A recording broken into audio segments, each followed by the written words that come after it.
할렐루야. 추석 명절 기준으로 해서 우리 주일에 많은 성도들이 우리 참석한 주일인 것 같습니다. 많은 분들이 우리 명절임에도 불구하고 또 예배에 동참하셨는데 감사하고 큰 은혜 받는 복된 시간이 될 수 있기를 주님의 이름으로 축복합니다.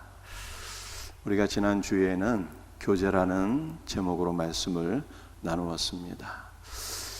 요한일서 1장 3절 말씀은 요한일서를 기록하는 목적이 무엇인가를 우리들에게 보여주고 있어요. 아버지와 그의 아들 예수 그리스도와 사귐이 있게 하려 함이라, 이렇게 말씀하고 있습니다. 이 사귐, 즉 교제라고 하는 단어는 공통된이라고 하는 단어에서 나왔습니다. 교제가 있으려면 공통 분모가 있어야 된다는 뜻이에요. 공통점을 공유하고 공통된 취향을 즐기며 공통된 목적을 가지고 살아갈 때 교제가 일어나게 되는 것입니다. 아버지 하나님과 교제가 이루어지려면 코드가 같아야 돼요. 아버지는 아들을 사랑하시고 기뻐하십니다. 따라서 아버지와의 깊은 사귐이 있으려면 우리도 아들을 사랑하고 기뻐하는 자가 되어야 합니다. 아들 예수 그리스도와의 교제는 어떨까요? 사도 요한은 요한일서 1장 1절에서 태초부터 있는 생명의 말씀을 들었고 눈으로 보았고 손으로 만졌다, 이렇게 말씀하고 있어요. 들었다 보았다 손으로 만졌다가 다 능동태입니다. 이것은 태초부터 있는 생명의 말씀을 지식이 아니라 경험적으로 알았다는 뜻입니다. 예수 그리스도와의 깊은 교제를 위해서는 그를 알아가는 시간이 있어야 돼요. 말씀과 기도 안에서 예수 그리스도를 알아가되 경험적으로 알아가셔야 됩니다. 부부가 함께 살면 경험적인 지식을 갖게 됩니다. 우리는 말씀과 기도 안에서 그리스도의 생명을 경험적으로 누리는 성도가 되어야 되는 것입니다. 여러분들, 우리가 깊이 있는 사귐 있기 위해서는 식사도 필요하고요. 그래서 우리는 그리스도의 말씀을 그리스도 안에서 먹고 마시는 자가 되어야 하는 것입니다. 깊이 있는 사귐을 위해서는 여행도 필요하는데요, 우리가 성지에 가게 되면 그리스도와 함께 여행하는 듯한 착각에 빠질 수가 있거든요. 우리가 성지에 가서 베들레헴 예수님 탄생하신 곳도 방문하고 제자들과 함께 거니시면서 말씀을 가르치셨던 갈릴리 해변도 가보면 얼마나 좋을까요? 예수님의 십자가가 세워졌던 골고다 언덕도 가보면 은혜가 넘치게 되는데, 우리는 성지 방문도 필요하지만 우리의 일평생 말씀 안에서 그리스도와 함께 여행해야 돼요. 말씀 안에서 그리스도 예수가 베들레헴, 즉 우리의 심령 안에 생명의 떡으로 탄생하시는 역사를 경험해야 되고, 말씀 안에서 그리스도께서 우리에게 가르쳐 주시는 그 놀라운 교훈의 말씀을 경험해야 되고, 골고다 십자가에서 우리의 모든 죄와 수치가 굴러가는 역사도 경험해야 되고, 그리스도와 함께 부활하여서 하나님 나라도 여행하는 은혜가 말씀 안에서 이루어져야 되는 것입니다. 여러분들, 우리가 그리스도와 함께 가장 깊은 교제의 단계까지 나아가기 위해서는요, 함께 동역이 필요해요. 사도행전 말씀을 보면 제자들이 안디옥까지 이르러서 복음을 증거할 때 주님의 손이, 은혜의 손, 사랑의 손, 도우시는 손이 함께 하셨다라, 그렇게 말씀하고 있잖아요. 오늘도 우리가 하나님의 말씀을 증거하는 사역에 나서게 될 때 주님께서 우리와 함께 하시는, 주님과의 교제가 더욱더 깊어지는 역사를 경험하게 될 것을 믿으시기를 바랍니다. 여러분들, 우리 주님은 말씀으로 영혼을 구원하시고 또한 우리를 위해 중보기도 하시잖아요. 우리가 누군가를 위해서 중보기도할 때 그 중보기도 안에서 우리를 위해서 기도하시는 예수 그리스도를 만나게 되는 것입니다. 이 놀라운 은혜가 우리 모두에게 더해지기를 주 예수의 이름으로 축복합니다. 오늘 우리가 함께 나눌 말씀의 제목은 빛이신 하나님이에요. 빛이신 하나님. 이 빛이신 하나님을 우리가 세 가지로 나누어서 한번 살펴볼 수 있기를 원합니다. 진리와 생명의 빛이신 예수 그리스도예요. 오늘 본문 말씀 요한일서 1장 5절 말씀을 우리 한번 같이 읽어보도록 하겠습니다. 우리가 그에게서 듣고 너에게 전하는 소식은 이것이니 곧 하나님은 빛이시라. 요한이 하나님에 대해서 증언하는데 하나님은 빛이시라 이렇게 말씀했어요. 근데 요한이 요한 1서만 쓴 것이 아니라 요한 서신을 기록했는데요, 요한 복음과 요한 1, 2, 3서를 기록을 했어요. 그래서 요한 1서의 말씀은 우리가 요한 서신, 요한 복음과 같이 연결해서 생각해 보게 되면 훨씬 더 쉽게 말씀을 이해할 수가 있습니다. 하나님은 빛이라고 말씀하셨는데 어떤 빛일까요? 말씀의 빛이에요. 태초에 말씀이 계신데 그 말씀은 곧 하나님이시라 이렇게 말씀합니다. 우리 예수님은 말씀의 빛이에요. 또 요한복음 1장 4절 말씀을 보게 되면 그 안에 생명이 있었으니 이 생명은 사람들의 빛이라 이렇게 말씀하고 있잖아요. 우리 예수님은 말씀의 빛이요 생명의 빛이십니다. 즉 예수님은 말씀을 통해서 생명을 주시는 분이에요. 사랑하는 성도들이요, 그러므로 말씀이 있는 자는 생명이 있고 말씀이 없는 자는 생명이 없다는 것을 아셔야 돼요. 말씀이 생명이에요. 여러분의 말씀 심령에 주님의 말씀이 있으면 생명이 있고 말씀이 없는 자는 생명이 없는 거예요. 그러므로 우리는 말씀을 먹고 그 은혜로 살아가는 자가 되어야 돼요. 말씀을 먹고 말씀을 나누는 삶으로 나가야 되는 것입니다. 그러면 우리의 생명이 더욱더 깊어지고 풍성해져요. 우리 하반기 셀 사역이 다시 시작되었습니다. 여러분들 셀이라고 하는 것은 어떤 것일까요? 셀은 단순한 친목 단체가 아닙니다. 셀은 그리스도의 말씀을 나누는 작은 교회예요. 우리가 말씀을 나눌 때 생명을 얻고 그 생명이 더욱더 풍성해지는 것을 경험할 수 있기를 주님의 이름으로 축복합니다. 우리 하나님은 말씀을 통해서 생명을 주시는 분인데 우리가 이것을 호세아 2장 말씀을 통해서 좀 더 살펴볼 수 있기를 원합니다. 호세아 2장 14절 말씀 한번 같이 읽도록 합니다. 그러므로 보라 내가 그를 타일러서 거친 들로 데리고 가서 말로 위로하고. 하나님께서 선지자 호세에게 말씀하시기를 너는 음란한 여자 고멜과 더불어서 결혼하여 자녀를 낳으라고 말씀하셨죠. 호세아는 예수님과 이름이 같아요. 구원이라는 뜻입니다. 그래서 선지자 호세아는 예수님을 가리키는 거예요.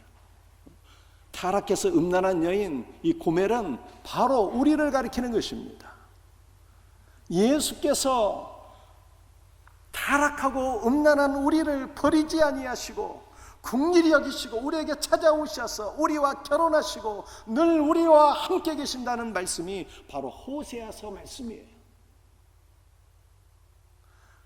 그런데 호세아서 2장 14절 말씀을 보게 되면 하나님께서 말씀하시기를 내가 타락한 이스라엘을 거친 들로 데리고 가서 말로 위로하겠다 이렇게 말씀하시잖아요. 그런데 이 말로 위로한다는 것이 우리 마음에 말씀하신다는 뜻이에요. 우리 마음에. 우리의 귀에다고 말씀하지 아니하시고 우리의 귀에다고 말씀하시면 우리는 한 귀로 듣고 한 귀로 말씀을 잊어버리기가 쉽잖아요. 그래서 우리 하나님께서 우리 마음 중심에 말씀하시고 우리의 심령에 말씀을 새겨주시겠다는 뜻입니다. 얼마나 놀라운 복음의 말씀입니까? 하나님께서 우리의 마음에 말씀하시면 그 다음에는 어떠한 역사가 일어나게 될까요? 호세아 2장 15절 말씀이에요. 거기서 비로소 그의 포도원을 그에게 주고 아굴골짜기로 소망의 문을 삼아 주리니. 말씀이 임하면 그 다음에는 하나님께서 우리에게 포도원을 주십니다. 여러분들 포도원은 무엇일까요? 요한복음 15장에서 주님께서 친히 말씀하시기를 나는 포도나무요 너희는 가지라고 말씀하셨어요. 그래서 포도나무도 예수님, 포도원도 예수님을 가리키는 거예요.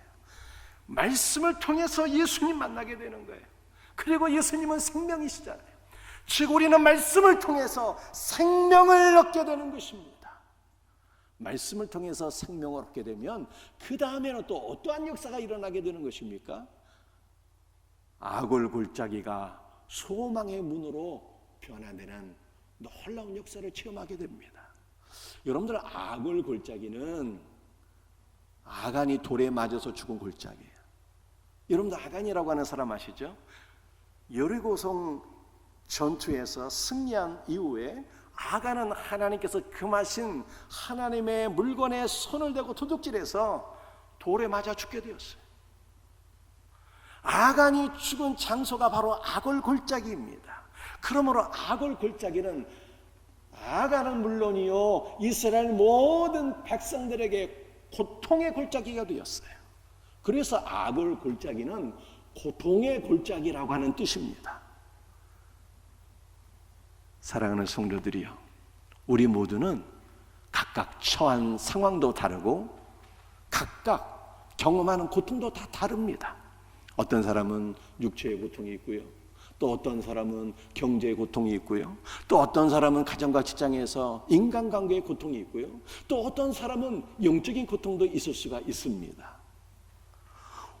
우리가 경험하는 고통 다 각각 다르지만 말씀을 통해서 그리스도의 생명을 경험하게 되면 그 고통의 골짜기에서 소망의 문이 활짝 열려지는 놀라운 주님의 역사를 경험하게 될 것을 믿으시길 바랍니다. 그러므로 말씀이 우리를 살리는 거예요. 말씀이 생명이에요. 말씀을 통해서 생명을 누림으로 여러분의 삶 속에 소망의 문이 활짝 열려지는 역사가 일어나기를 주 예수의 이름으로 축복합니다.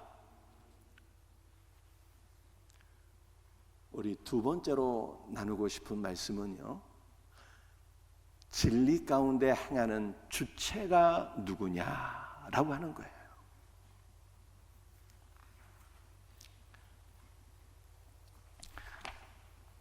요한일서 1장 6절 말씀을 우리 한번 같이 읽어보도록 하겠습니다. 만일 우리가 하나님과 사귐이 있다 하고 어둠에 행하면 거짓말을 하고 진리를 행하지 아니함이거니와. 이 요한일서 1장 6절 말씀은 말씀을 통해서 생명을 얻으면 어두움에 있지 않고 진리 가운데로 행하게 된다는 뜻이에요. 어렵지 않죠? 그런데 여기서 우리가 한 가지 주의 깊게 생각할 포인트가 있어요.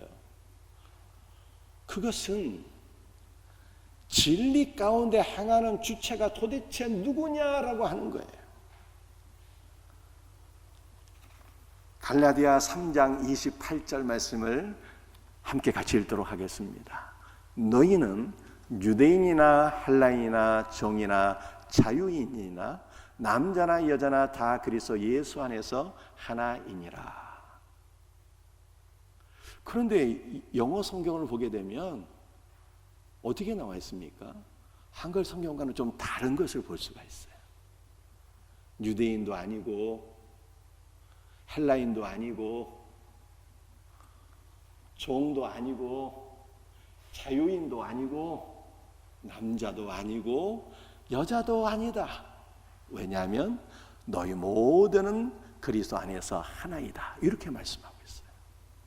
여러분들, 갈라디아 3장 28절에서 등장하는 사람들, 유대인, 헬라인, 종, 자유자, 남자, 여자, 이 6부류의 사람은요, 지구상에 있는 모든 사람을 가리키는 거예요.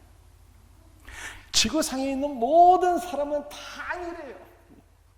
한 명도 예외 없이 아니래요. 여러분들, 우리 모두는 잠시 있다가 없어지는 헛되고 헛된 존재. 온 우주에서 유일한 실제는 예수 그리스도 한 분입니다. 그러므로 우리는 나 자신에게 집중하는 삶을 살면 안 돼요. 우리가 우리 자신에게 집중하게 되면 반드시 실족합니다. 아니, 나는 왜 이럴까? 나는 아무리 생각해도 내가 어둠에 속한 자 같아. 왜 나는 진리 가운데로 행하지 못할까? 이렇게 자신에 대해서 자꾸만 생각하게 되면, 집중하게 되면 그 사람은 절망하게 됩니다. 또 어떤 사람은 반대로 생각할 수도 있어요. 아, 역시 나야. 나는 빛의 자녀야. 나는 진리대로 행하고 있잖아. 역시 나는 하나님께서 택하신 사람이 분명한 것 같아. 여러분들, 이러한 생각은 좋게 표현하면 구원의 확신이 될 수도 있겠지만 영적 교만이에요. 때문에 자신에 대해서 집중하는 사람은 반드시 실족하게 됩니다. 그렇다면 우리는 누구에 대해서 집중해야 되는 것입니까? 온 우주에서 유일한 실제가 되시는 예수 그리스도를 바라봐야 돼요. 우리를 온전케 하시는 주 예수 그리스도를 바라보고 그분께 집중해야 되는 것입니다. 그분 안에서 우리는 녹아지고 그리스도 안에서 우리는 하나가 되어야 하는 것입니다. 그리스도 안에서 우리가 녹아지고 그리스도와 하나가 된다면, 아니, 진리 가운데로 행하는 주체는 누가 되는 거예요? 예수님이에요. 예수님. 갈라디아 2장 20절 말씀을 우리 한번 생각해 보시겠습니다. 내가 그리스도와 함께 십자가에 못 박혔나니 그런즉 이제는 내가 사는 것이 아니요 오직 내 안에 그리스도께서 사시는 것이라. 여러분들, 우리는 우리 자신이 살아있다 이렇게 느낄 때가 너무 많이 있어요. 어떨 때는 긍정적으로, 어떨 때는 부정적으로. 저는 거의 매일 운동해요. 운동. 제가 하는 운동은 다른 거 없고, 저녁에 집 앞이 체육공원이라 거기에서 걷고 뛰는 운동. 근데 저는 걷는 것보다는 뛰는 걸 훨씬 더 좋아해요. 왜냐하면 뛸 때 살아있다라는 것을 느끼게 돼요. 그런데 부정적으로 제가 살아있다는 것을 또 경험할 때가 많이 있어요. 언제일까요? 분노할 때, 승질 부릴 때. 내가 죽어야 되는데 내가 아직 살아있구나. 이런 거 깨닫게 되는 거예요. 그런데 그때마다 또 마귀가 찾아와서 정죄하네. 야, 네가 뭐 그리스도와 함께 십자가에 못 박혔다고? 그건 다 새빨간 거짓말이야. 너 네 자신을 한번 봐라. 너 아직도 살아있잖아. 마귀가 이렇게 대못을 박습니다.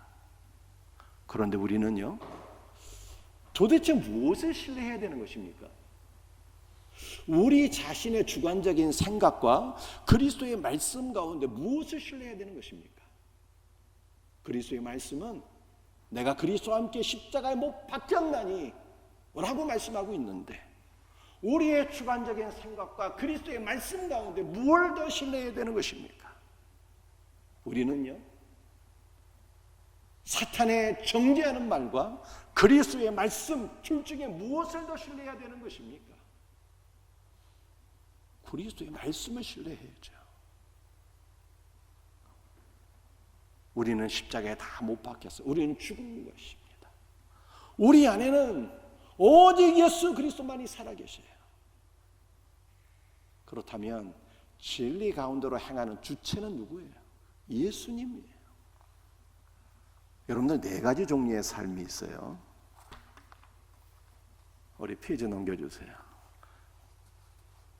이 네 가지 종류의 삶을 제가 한번 설명드립니다. 내가 나로 사는 삶이에요. 이건 불신자의 삶이에요. 거듭나지 못한 자연인의 삶인 것입니다. 두 번째 삶은 내가 예수로 사는 거예요. 아니, 예수님이 없는데 내가 내 인생의 주인이 되어서 뭔가 한번 해보겠다는 삶이에요. 인간이 하나님이 되겠다니 이거보다 더 무서운 영적 교만이 없습니다. 세 번째는 예수가 예수로 사는 삶이에요. 예수님께서 예수로, 구원자로 내 안에서 은혜를 베풀어 주시는 거예요. 죄를 사해 주시고 생명을 주시고 복을 주시고, 오늘 이 시간에도 그리스도 예수의 은혜가 우리 모든 성도들에게 가득 부어지기를 주의 이름으로 축복합니다. 그 네 번째 삶이 제일 중요해요. 네 번째 삶. 예수가 나로 사는 거예요.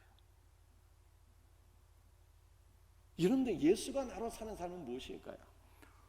두 번째와는 완전히 반대가 되는 삶이에요. 두 번째는 내 인생의 주체가 바로 나라는 거예요. 내가 내 인생의 주체가 되어서 뭔가 한번 해보겠다라고 하는 것이 두 번째 삶이에요. 네 번째 삶은 내 인생의 주체가 내가 아니라 예수님이라는 거예요. 예수님께서 내 인생의 주인이 되시고 내 삶을 통치하시고 내 삶을 이끌어주시는 것을 경험하는 거예요. 그러므로 우리가 진리 가운데서 향한다 했을 때 진리 가운데로 향하는 주체가 누구입니까? 바로 그리스도예요. 그리스도께서 생명의 말씀으로 우리에게 생명을 주시고 우리의 손을 붙잡아 주시고 진리 가운데로 이끌어 주시고 진리 가운데로 향할 수 있는 모든 능력과 은혜와 권능을 다 부어주시는 거예요. 그러므로 사랑하는 성도들이요, 우리는 도대체 무엇에 집중하며 살아야 될 것이냐? 우리 자신에 집중하면 반드시 실족합니다. 생명의 말씀을 붙잡으세요. 그리스도를 바라보고 그리스도를 주목하세요. 그리스도를 구하시고 그리스도 예수의 생명으로 충만해지시기를 주의 이름으로 축복합니다. 그러면 우리 주님께서 진리 가운데로 이끌어 주시고 진리 가운데로 행하게 하셔요. 이 놀라운 은혜가 있기를 주님의 이름으로 축복합니다. 세 번째, 진리 가운데 행하는 궁극적인 목적이 무엇이냐는 거예요. 요한일서 1장 7절 말씀이에요. 함께 말씀을 같이 읽도록 하겠습니다. 그가 빛 가운데 계신 것 같이 우리도 빛 가운데 행하면 우리가 서로 사귐이 있고 그 아들 예수의 피가 우리를 모든 죄에서 깨끗하게 하실 것이요. 여러분들 요한일서 1장 7절 말씀을 보게 되면 우리도 빛 가운데 행하면 이렇게 말씀하고 있잖아요. 그 한글 성경을 보게 되면 빛 가운데로 행하는 주체가 마치 우리인 것처럼 그렇게 묘사하고 있습니다. 그런데 원문은 그렇지가 않아요. 빛 가운데라고 하는 단어가 있잖아요. 이 빛 안에서 빛으로 말미암아라고 하는 뜻이에요.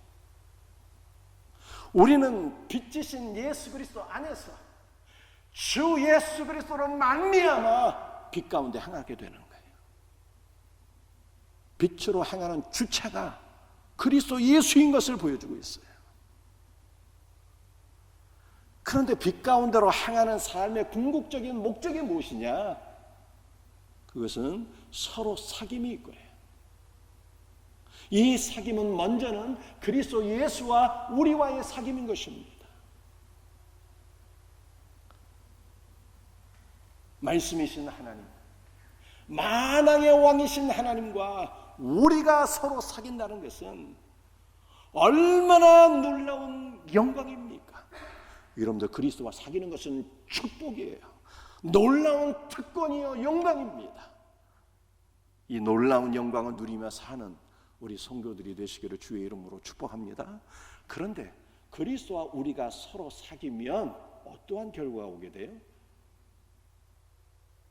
그 아들 예수의 피가 우리를 모든 죄에서 깨끗하게 하신다. 이렇게 말씀하고 있어요. 빛으로 인해서 죄가 드러나고 죄가 제거가 되는 것입니다. 이것은 태양이 떠오르면 어둠이 물러가는 것과 동일한 이치예요. 우리의 죄는 그 무엇으로도 제거가 안 돼요. 오직 그리스도의 피로써 죄가 제거되는 것입니다. 그리스도와 사귀면 그의 피가 우리를 정결하게 하는데 그의 피로써 우리가 정결함을 얻게 되면 그리스도와의 사귐이 더욱더 깊어지고 풍성해지게 됩니다. 여러분들 우리가 그리스도와 사귐은 어느 정도까지 그 교제의 깊이가 깊어져야 되는 것입니까? 그리스도와의 사귐은 가장 높은 단계까지 이르러야 되는데, 그리스도의 피로서 죄가 사해지게 되면 하나님의 친구가 되고 그리스도의 신부가 되는 거예요.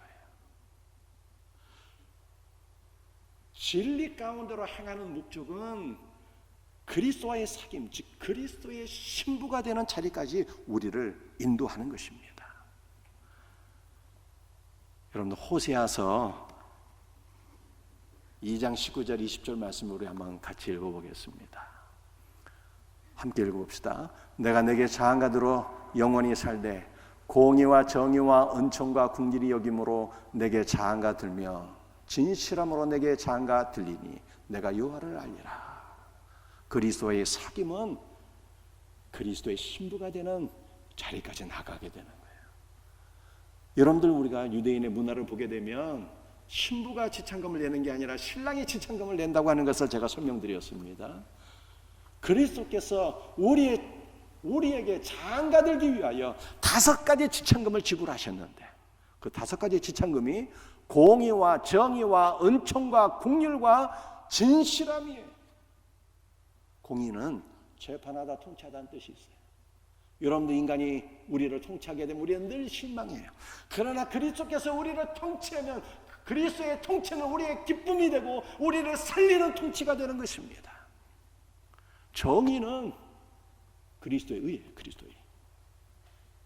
여러분들, 그리스도께서는 우리의 모든 더러운 옷을 벗겨주시고 시고 깨끗한 의의 옷을 우리에게 입혀주셨어요. 이것이 그리스도께서 우리에게 지불하신 2번째 지창금이에요. 3번째는 은총이에요. 은총은 언약에 기초한 변함없는 사랑을 가리키는 것입니다. 긍휼은 자녀들에게 향하는 어머니의 사랑과 긍휼이에요. 진실은 아멘입니다. 아멘은 믿습니다 라고 하는 뜻이잖아요. 그런데 아멘은 신실하다, 충성되다 라고 하는 뜻을 갖고 있어요. 여러분들, 우리 하나님께서 이 5가지 지창금을 지불하시고 우리에게 장가 되신다는 거예요. 얼마나 놀라운 말씀인지 몰라. 내가 너희를 언약에 기초한 변함없는 영원한 사랑으로 사랑하리라. 내가 너희를 사랑하되 참으로 영원히 신실하리라. 내가 너희 남편으로 영원히 신실하고 나는 영원히 너에게 충성하리라. 이렇게 말씀하시고 이 놀라운 지창금을 지불하시고 우리에게 장가 되시겠다는 거예요. 그러므로 그리스도 예수와 우리와의 사귐, 그리스도 예수와 우리와의 관계는 영원히 깨지지 않는 영원한 관계예요. 바울이 이것을 로마서 8장에서도 강조했어요. 내가 훨씬 하노니 사망이나 생명이나 천사들이나 권세자들이나 현재일이나 장래일이나 능력이나 높음이나 기쁨이나 다른 어떤 피조물 일지라도 우리를 우리 주 그리스도 예수 안에 있는 하나님의 사랑에서 끊을 수 없으리라 라고 말씀하셨어요. 여기까지 말씀 정리. 그리스도는 진리의 말씀으로 생명을 주시는데, 생명을 주시면 악올 골짜기가 소망의 골짜기로 변화되고, 그리스도께서 말씀으로 생명을 주시면 우리를 진리 가운데로 인도하시는데, 진리 가운데 행하는 가장 궁극적인 목적은 그리스도와의 사귐이에요. 그리스도와의 사귐은 그 깊이가 그리스도의 신부가 되는 거예요. 살아가는 성도들이요,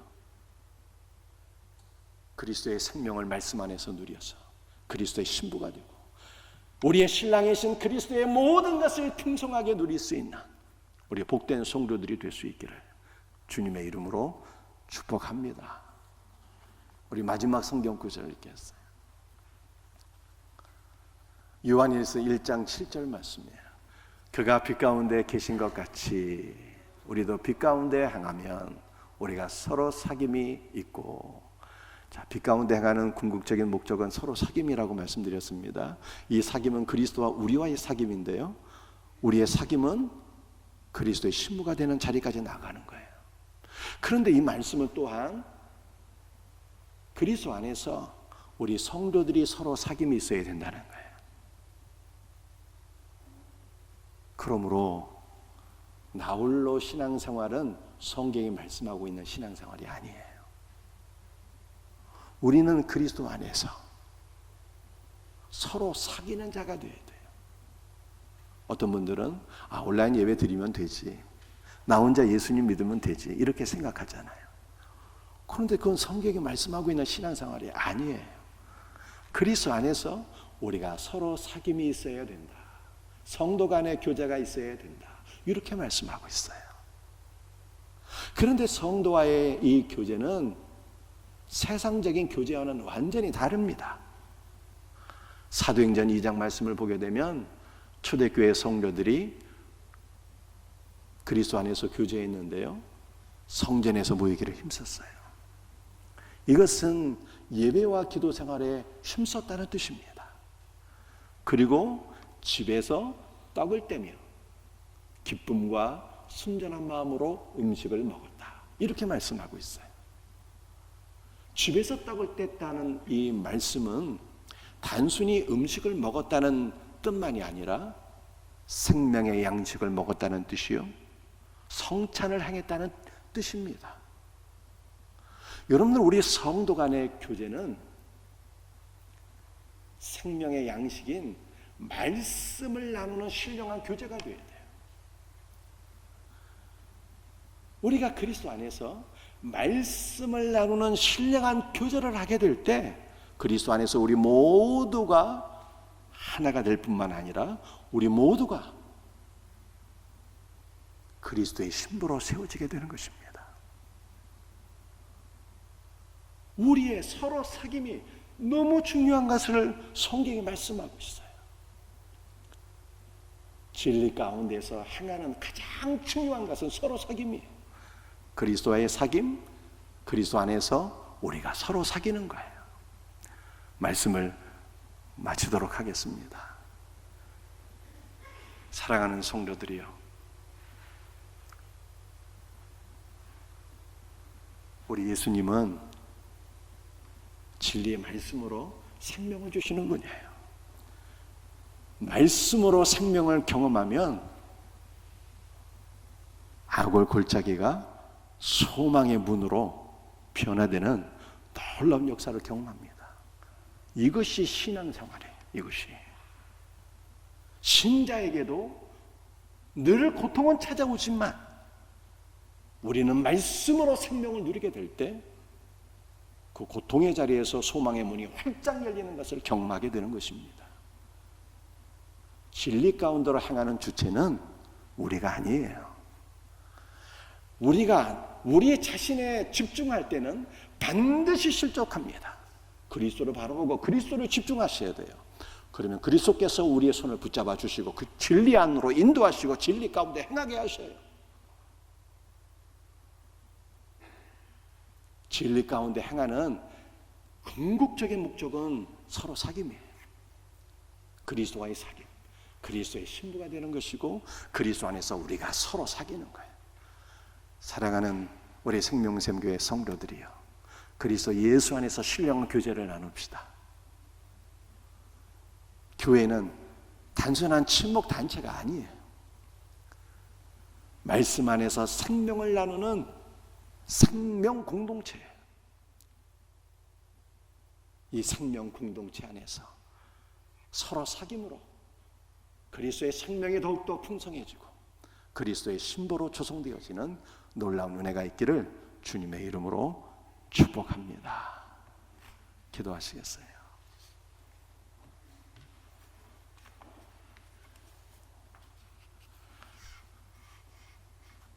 아버지 하나님, 감사합니다. 오늘 이 시간 주께서 주신 말씀 붙잡고 기도합니다. 주 예수여, 우리 모든 성도들이 말씀 가운데 생명을 누리게 하소서. 우리가 처한 고통의 골짜기는 각각 다를지라도 말씀을 통해서 생명을 누리게 될 때 악올 골짜기가 소망의 문으로 변화되는 놀라운 역사가 일어나게 될 것을 확실히 믿습니다. 주 예수여, 우리 자신에 집중하고 그러므로 실족하는 자가 한 명도 없게 하시고 유일한 실제가 되시고 생명이 되시는 그리스도를 바라보고 그리스도께 집중하고 그리스도로 충만해서 그리스도께서 우리를 붙잡고 진리 가운데로 행하게 하시는 놀라운 은혜를 누리게 하옵소서. 주 예수여, 진리 안에서 서로 사귐 있게 하옵소서. 그리스도의 신부가 되어서 그리스도의 모든 풍성을 누리게 하시고 그리스도 예수 안에서 서로 사귀는 생명 공동체, 사랑의 공동체가 되게 하옵소서. 주 예수의 이름으로 감사하며 기도합니다. 아멘.